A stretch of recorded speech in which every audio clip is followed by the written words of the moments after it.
Colin had participated in at least one peaceful environmentalist-led protest in Siberia. All right. Listen, y'all be playing in other countries. All right. Oh, America. They deleted my Twitter. What is freedom of speech? All right, y'all go over there. You're done. Sing the national anthem. Allons enfants de la... Not that one, man. Sing the American one. I know it. Oh, say, can you see? If I go to a cabin, I'm not leaving. All right, I'm staying in the cabin till it's time to get in the car and go to the city. The Siberian cabin. When most people picture Russia in their minds, they picture European Russia, which is literally the part of Russia on the western side that sits in Europe and is by far the most populated part of the country.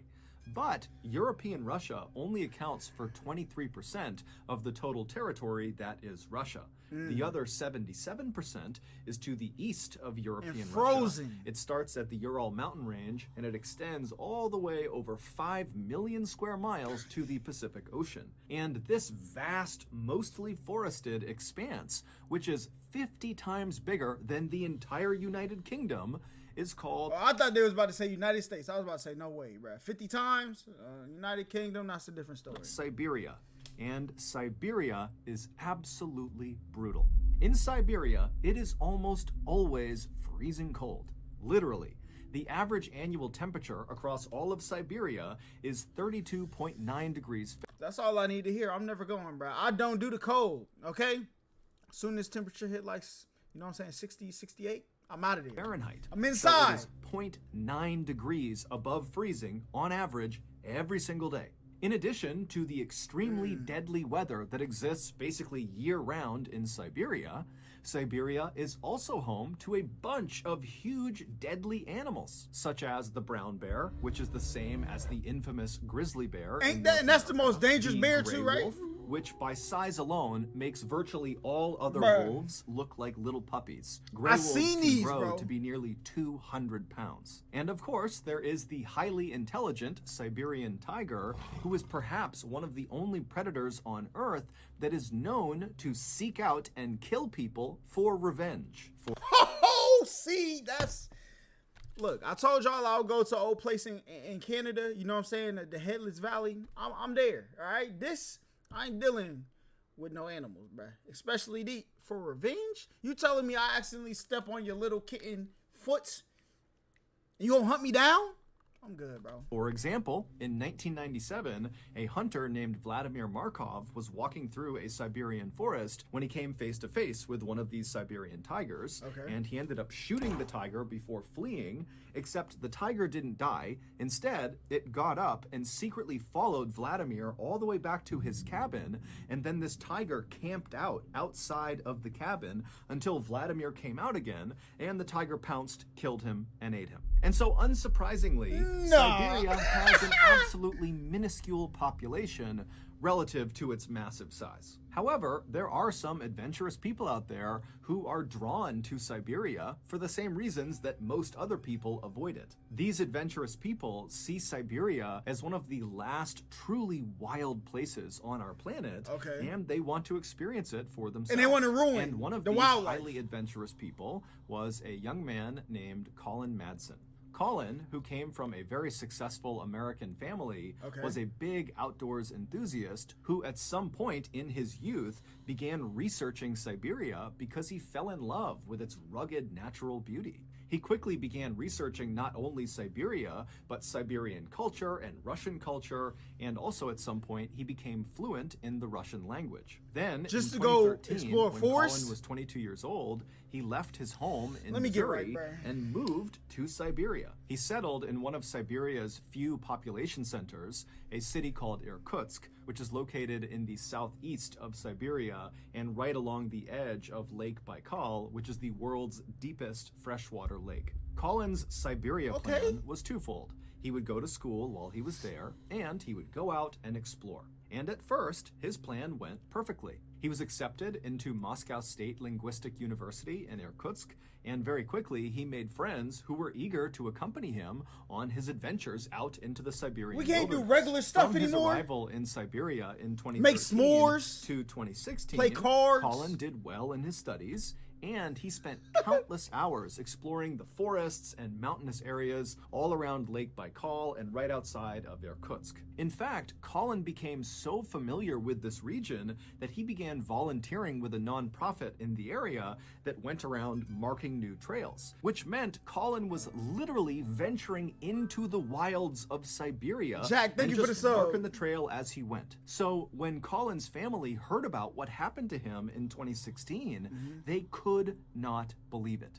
In March of 2016, Colin and 3 of his good hiking friends, one was American and 2 were Russian, decided they wanted to go on a hike together. They settled on hiking to the summit of Love Peak, which was a mountain located a few hours away from Irkutsk in a small village called Arshan. This hike was nothing compared to the gnarly Siberian wilderness hikes all 4 of these guys had been on before. The trail that led up to Love Peak, it was fairly steep, but it was incredibly well marked, and all 4 of these guys had hiked it several times before. However, because Colin and his friends were so experienced at hiking in Siberia, they knew that even the easiest hikes needed to be respected, because Siberia was still Siberia. Right. There were dangers that lurked everywhere. And so the men... I thought he was about to say something like they ain't bring their equipment they should have brought. I'm like, see, that's the first sign you get lazy. That's when you get got. Called ahead to the village of Arshan, and they rented one of these small rustic cabins that's in the village that sits right at the base of Love Peak, and it's kind of tucked away in this forest. And so this cabin would serve as their sort of base camp and would allow them to arrive in Arshan, get their gear together, and then when they were ready, they could begin this hike to the summit. And so a few days later, on March 27th, Colin and his 3 friends loaded up their car and they drove west to Arshan. And when they got there, they stopped at a local store and got some supplies and then made their way to their cabin. Their cabin was just a single room with a few beds inside of it. It was enough to protect them from the elements. Where's the Holiday Inn, bro? But really nothing more. As for a toilet, the cabin didn't have one, but there was an out. Oh, no. Time out. You telling me, all right, the average temperature is 32.9 degrees and y'all don't got no bathroom in the cabin?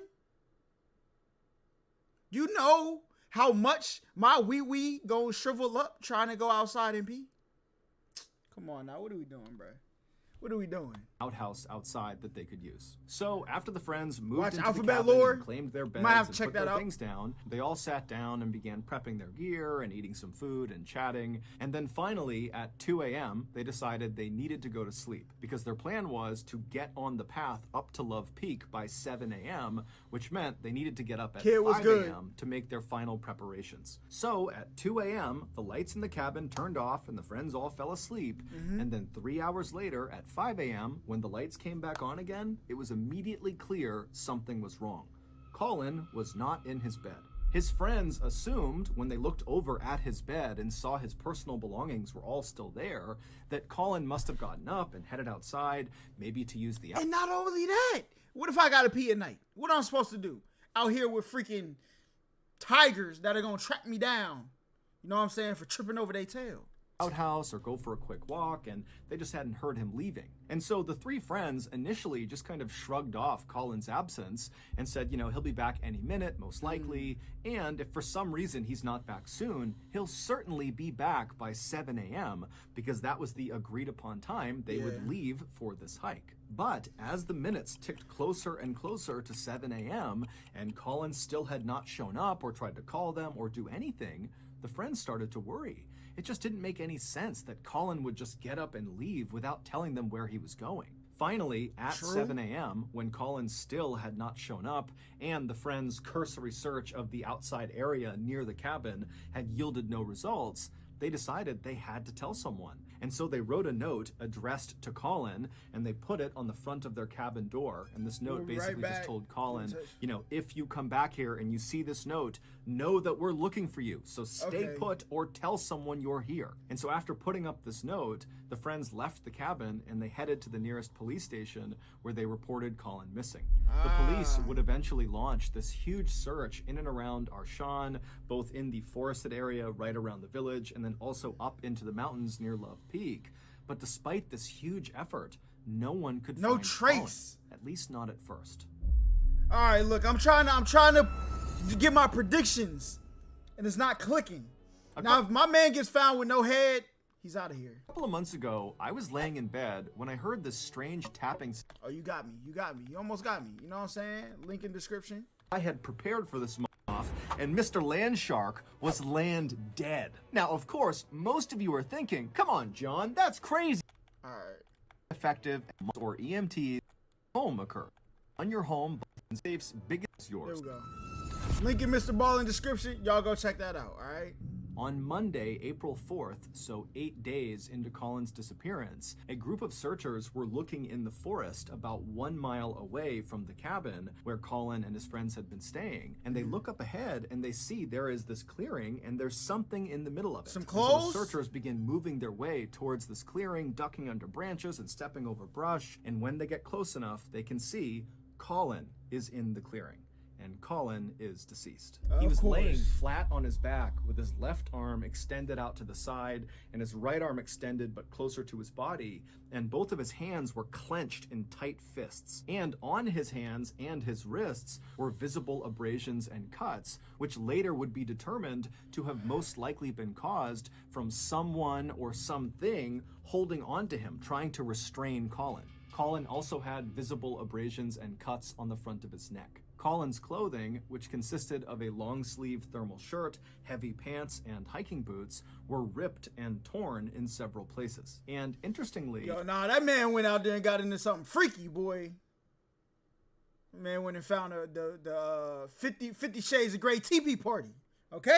Colin was not wearing socks under his boots. Now that seems inconsequential, but Colin had had surgery on both of his ankles and had scar tissue on his ankles that if he didn't have socks on, those scars would rub against the inside of his boot. And he said it was very painful. So he always wore socks. Also, Colin's body showed virtually no signs of decomposition, and all of his wounds and abrasions looked, quote, fresh, according to medical personnel. In short, Colin looked like he had recently been in some sort of physical altercation, and whoever or whatever he had to be a who, bro, had eventually overpowered him and killed him, although it was not clear how he actually died. Russian authorities were very quick to suspect Colin's 3 friends who had been with him, but they were brought into the... You think we about to take Colin out into the woods, kill him, come back, report the body, and tell y'all to go look for him? In the Siberian forest where nobody goes, all right? We would have just left. And nobody would have been looking. These police, bro. Police, bro. Station, and they denied having anything to do with Colin's death, and they all passed their lie detector tests. After that, Russian authorities quickly closed this case by concluding that, well, if his friends didn't do it, then that means Colin must have been high on drugs or drinking alcohol or both, and he just wandered out of his cabin and he got lost in the woods and he died of hypothermia. He froze to death. The end. However, what? Bro. First of all, in the last video, the first Mr. Ballin video we did, people was coming up headless. The police was like, I guess it's an accident. Now my man got cuts on his neck, cuts on his wrist. My man doing the stiff, I got knocked out in a boxing ring pose. And the cops was like, yo, maybe it's just hypothermia. Colin's parents just could not accept that as being what happened to their son. W There were parents. a lot of reasons for skepticism, but the main one was that Colin was an absolute expert at navigating this particular region of Siberia. And so the idea that he would leave his cabin for a quick walk or something and get so completely lost that he would die 8 days later seemed way too far-fetched. And so Exactly. Colin's parents hired a US-based private lab to do a review of Russia's autopsy of Colin to give their opinion if the autopsy was accurate or not. And this US-based lab pretty much immediately found that the Russian autopsy was not remotely accurate. Number one, Colin was not under the influence of alcohol or drugs. He was sober. Although technically he did have very small amounts of THC in his urine. THC is the chemical that is found in marijuana, but the amount was so... You know what I found out the other day? All right, there's THC, then there's something called HHC, right? Look, I ain't snitching, all right? So I ain't gonna tell y'all where this is. Feds, please leave me alone. I'm in a place, I'm an inquisitive person. I see HHC, I'm like, bro, I know this place I live in, the weed is not legal, okay? So I get on my phone and I like, what's HHC? And they said, it's just like THC, just stronger, and it lasts longer. I said, what? Bro, the more you know. It basically meant he had consumed the THC days before he went missing. And so he would not have been remotely affected by that small amount of THC in his system. Number two, the lab determined that Colin almost certainly did not die from hypothermia. Instead, I'm all staying in Florida signs for a year pointed over to Ohio, Colin for sure. dying from being suffocated. Meaning he was murdered. Someone crushed his airway or in some way restricted him from breathing, and that's what killed him. And three, based on the lack of decomposition, the freshness of the injuries on Colin's just body, happened. and the lack of animal predation on his body when they found him, indicated that Colin did not just wander out of his cabin and immediately die somewhere in the forest. Yep. Instead, he was alive for most of the time people were looking for him. Meaning when they found him, he likely had died within hours of being found. And so true. these findings by this US-based lab kind of create a general theory about what must have happened to Colin. The man After ran some Colin left the Demogorgons. cabin in the early morning hours of March 28th, maybe to go to the outhouse or to go for a quick walk, when he went outside, someone or something was nearby, and they either lured Colin to them or they straight up ambushed Colin and took him away. Now, we have That better no be what idea it was. what happened to Colin after he was abducted, but we can safely assume that after being abducted and taken somewhere, he was alive, and he stayed Yup, alive for for a couple several days. days until on the 8th day of his disappearance, Colin was killed, likely by his captor, either at the spot where he was found, Why would they or kill him, he was though? killed somewhere else, maybe in the forest, and then moved to the spot where he was found. Many people believe it was the Russian government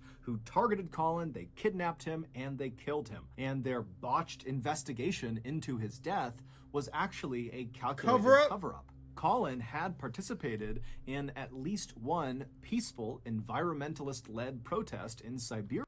All right. Listen, y'all be playing in other countries. All right. Oh, America. They deleted my Twitter. What is freedom of speech? All right, y'all go over there. You're done. And after the protest, Colin apparently got a written warning by the Russian police not to attend another protest. But why would Colin, who was just one of many people involved in these protests, be singled out by... They caught him lacking. They said, oh, big fella, I see you. Hey, I'm just the authorities. Can you come over here? Let me talk to you real quick. Just want to question what you're doing. And then they took him. They nabbed him, all right? And they brought him into the forest. They said, listen, you want to come over here? Protest, little American, okay? And they took that boy up out of there. He's done. The Russian government and killed for his participation. And why would the government elect to kill Colin when he was with 3 of his closest friends who would immediately notice his absence? It just doesn't add up. Today, Colin's parents Tokyo are was still good. trying to figure out what happened to their son, but unfortunately, their son's case is closed in Russia, and so no one on the Russian side is talking to the parents or giving them any new information. And so as a result, they and the rest of us are left to wonder who or what was lurking in the shadows when Colin stepped out of the cabin that morning. It definitely And wasn't where an animal, did they take though. him? It couldn't And have what did been. they do to him for nearly a week before they killed him deep inside of that Siberian forest? Bro, So that's let me tell y'all something, all right? One time I went to Gatlinburg, Tennessee, you know what I'm saying? Very swell place, if I do say so myself. All right? And we pull up to the cabins, okay? And like some of their cabin locations, they got like a front office. You got to check in, you know what I'm saying? So we check in. I'm like, yo, you know what I'm saying? It's your boy Holla. I got the luxury, you know what I'm saying, cabin at the top of the mountain. You know what I'm saying? They got unlimited food service, right? No, I thought that's what it's. Anyway, let me get the keys. They hand me the keys. I'm like, all right, bet. They're like, hey, y'all have a good time. Just make sure y'all don't feed the bears. I looked at them and was like, do you think I'm about to feed the bears? Okay, take a good look at this right here. You think I'm feeding bears? And then, you know what I'm saying? I had to get up out of there, boy. Like, bro, the one thing they say, you like leave your trash can open so bears don't go through it at night, stuff like that. But yeah, bro, I'm not leaving no cabin when it's dark outside, bro. And then our power went out, bro. What a trip. I'll tell the story time of that trip one day.